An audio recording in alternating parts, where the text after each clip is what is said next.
Welcome back into Wake Up America. Our next guest recently introduced the Stop the Invasion Act. Yeah, the bill is designed to force President Biden to secure the border against the invasion of illegal immigrants and protect American citizens. Joining us now for more, Tennessee Congressman, member of the House Oversight Committee, Congressman Andy Ogles. Great to see you again, sir. Take us through the bill and why this is so important right now. Yeah, when you look back historically, under Obama, if 1,000 people a day across the border, that was a crisis. That's 30,000 a month. So all we're saying is, look, let's take that approach. Let's go back to the 30,000 number. And if there are more than 30,000 people coming across the border, it forces him to expel people and it stops asylum applications. And so all we're doing is let's go back to when, and imagine that for just a moment, that Obama's policy, which was absurd, is now considered reasonable. And that Joe Biden is literally allowing our country to be invaded at the southern border, and we the people are paying the price. Yeah, they won't acknowledge that it's a crisis, and they continue. Now they blame the Trump administration for it. Congressman, you're clearly not impressed with the Biden administration and its policies. What did you make of yesterday's announcement that he's seeking 4 more years? Well, I think this is, him wanting to retain power. I think it's him wanting to protect his family from prosecution. And I think it's the people that are in control and control his puppet strings want to be able to have a president in the White House that they can control. I mean, so, I hate to be conspiratorial, but I don't think he's cognitively in control of this country. I think there are other people that are. And what you're seeing is a campaign apparatus that's propping up their candidate.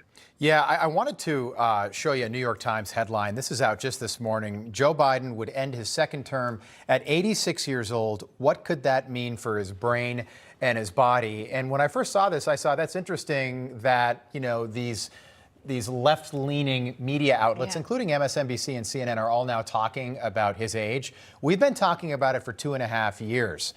Is it too little, too late now with the rest of the media? Well, it's interesting that they're starting to turn on him. I don't know if it's the revelations on the money that his family has been taking or what. But I will say my grandmother was spry and sharp at 90, so I'm not going to attack anybody on their age. But I will say that this president clearly shows signs of some issues, we'll say, with his cognitive ability. Congressman, by the way, so I don't mean to interrupt you, but so my grandmother, same thing, in her 90s. She was fine. She had all her marbles. Right. It's not a chronological age thing, but I think it's clear to everyone, very evident, that Joe Biden has lost a step. That's the issue here. Yeah, well, and he's not only lost a step, he's wandered off a few times as well. So, I mean, again, and I hate to make fun, but I think it's really on display for the American people that this president isn't who we hope or who we need him to be. And there's a campaign apparatus. He's giving handouts to these big woke corporations, and they want to protect that. And so it's time for us to rally our troops on our side of the aisle. We've got to win the Senate in 24. We got to win the White House in 24.